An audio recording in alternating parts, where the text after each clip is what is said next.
2027 से चुनाव से पहले उत्तर प्रदेश की सियासत एक बार फिर से गर्मा गई। समाजवादी पार्टी प्रमुख अखिलेश यादव के बयान और रणनीतिक बैठकों को लेकर राजनीतिक गलियारे में हलचल तेज है, जिसके जरिए कहा जा रहा है कि विपक्ष जब पूरी तरह चुनावी मोड में आ चुका है। ये रिपोर्ट देखिए। योगी से रेस क्या 27 में टिकेंगे एसीपीसी वाले अखिलेश?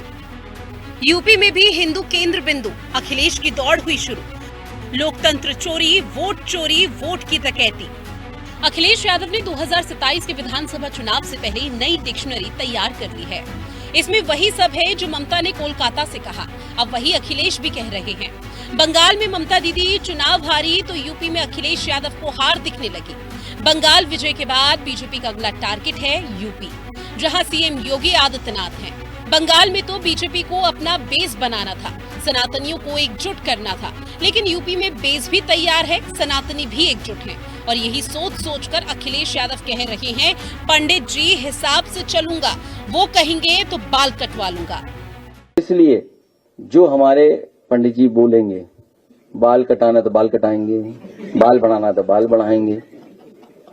सुबह कहेंगे राइट पैर से निकलना है तो हम राइट पैर से निकलेंगे, आज नहीं निकलना है हम नहीं निकलेंगे। अरे हम नए न्यू समाजवादी हैं। अच्छा, आप ये भी कहोगे एक्सप्रेस वे क्यों बना रहे समाजवादी पार्टी? ये कोई बात हुई आपकी? तर्क है क्या आपका? लैपटॉप क्यों दे रहे हो आप? समाजवादी हो, ये कोई तर्क है? Understand the ideology. बंगाल और असम के नतीजे से इंडी अलायंस में हड़कंप है। 8 महीने बाद यूपी में विधानसभा चुनाव है। ऐसे में अखिलेश यादव मैदान में उतरकर तैयारी में जुट गए हैं। संगठन और बूथ को मजबूत करने के लिए अखिलेश यादव बैठक कर रहे हैं। इस बार पीडीए भारतीय जनता पार्टी को पूरा का पूरा हटा देगा और हमेशा के लिए हटा देगा। शाहजहांपुर के नेता के साथ अखिलेश यादव मुलाकात कर रहे हैं। शाहजहांपुर में 6 विधानसभा सीटें हैं और सभी पर बीजेपी का कब्जा है। यहाँ मुसलमानों की अच्छी तादाद है। शाहजहांपुर जिले का धर्म काटा, हिंदू 80%, मुस्लिम 20%। इसके बावजूद शाहजहांपुर में समाजवादी पार्टी एक भी सीट नहीं जीत पाई। 44% मुस्लिम इलाके में भी सपा एक भी सीट नहीं जीत पाई। ऐसे में अखिलेश अपने मुस्लिम और यादव समीकरणों को साधने की कोशिश कर रहे हैं। प्रदेश के और देश के मैंने अपने जीवन में इतनी बुरी हालत नहीं देखी है।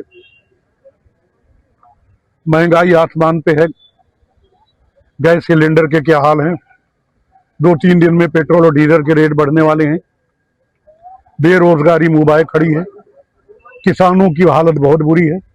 गन्ना किसानों के खास तौर पे जियों की शादियां नहीं हो पा रही, उनका पेमेंट नहीं हो रहा है, उनके रेट सही नहीं मिल रहे हैं।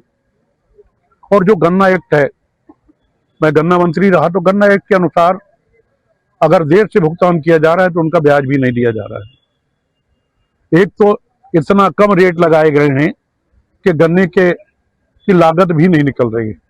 यानी किसान भी परेशान, मजदूर भी परेशान, व्यापारी परेशान, अनुसूचित जात, अनुसूचित जनजात, अल्पसंख्यक, कोई भी समाज बचा नहीं।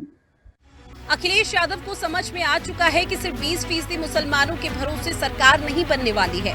इसलिए बंगाल नतीजों के बाद अखिलेश की टाइमलाइन पर काला दिन, देश में आक्रोश, लोकतंत्र अव्यवस्थित और जनमत की खुली लूट जैसे शब्द दिखने लगे हैं। ये भारतीय जनता पार्टी का 10 नंबरी मॉडल है,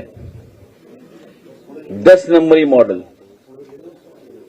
और 10 नंबरी मॉडल में तो आप जानते होंगे कौन कौन शामिल रहते होंगे। एक ओर अखिलेश यादव वोट चोरी की बात कर रहे हैं तो दूसरी ओर उत्तर प्रदेश के मुख्यमंत्री विकास की बात कर रहे हैं, सुरक्षा की बात कर रहे हैं, रेल, मेट्रो, एयर कनेक्टिविटी की बात कर रहे हैं।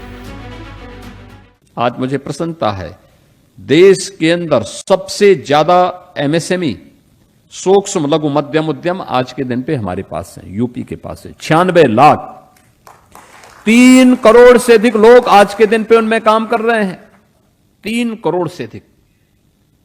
यानी ये चीजें दिखाती हैं कि पिछली सरकारें करना नहीं चाहती थी।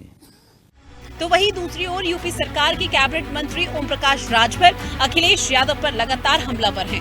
उन्होंने अखिलेश यादव को ट्विटर एसी और पीसी वाला नेता करार दिया। उन्होंने दावा किया है कि 2027 में अखिलेश यादव का करियर खत्म हो जाएगा। पश्चिम बंगाल और तमिलनाडु के चुनाव नतीजों के बाद समाजवादी पार्टी को अपनी रणनीति बदलने पर मजबूर कर दिया है। अखिलेश यादव ने इलेक्शन मैनेजमेंट का काम देखने वाली कंपनी आईपैक के साथ अपनी डील कैंसिल कर दी है। हाल ही में आए नतीजों के बाद अखिलेश यादव यूपी चुनाव को लेकर बैकफुट पर हैं, क्योंकि अखिलेश यादव को पता है कि अगर बीजेपी को हराना है तो रणनीति को बदलना होगा, नहीं तो अखिलेश यादव का वनवास 5 साल के लिए और बढ़ जाएगा। ब्यूरो रिपोर्ट, हिंदी खबर।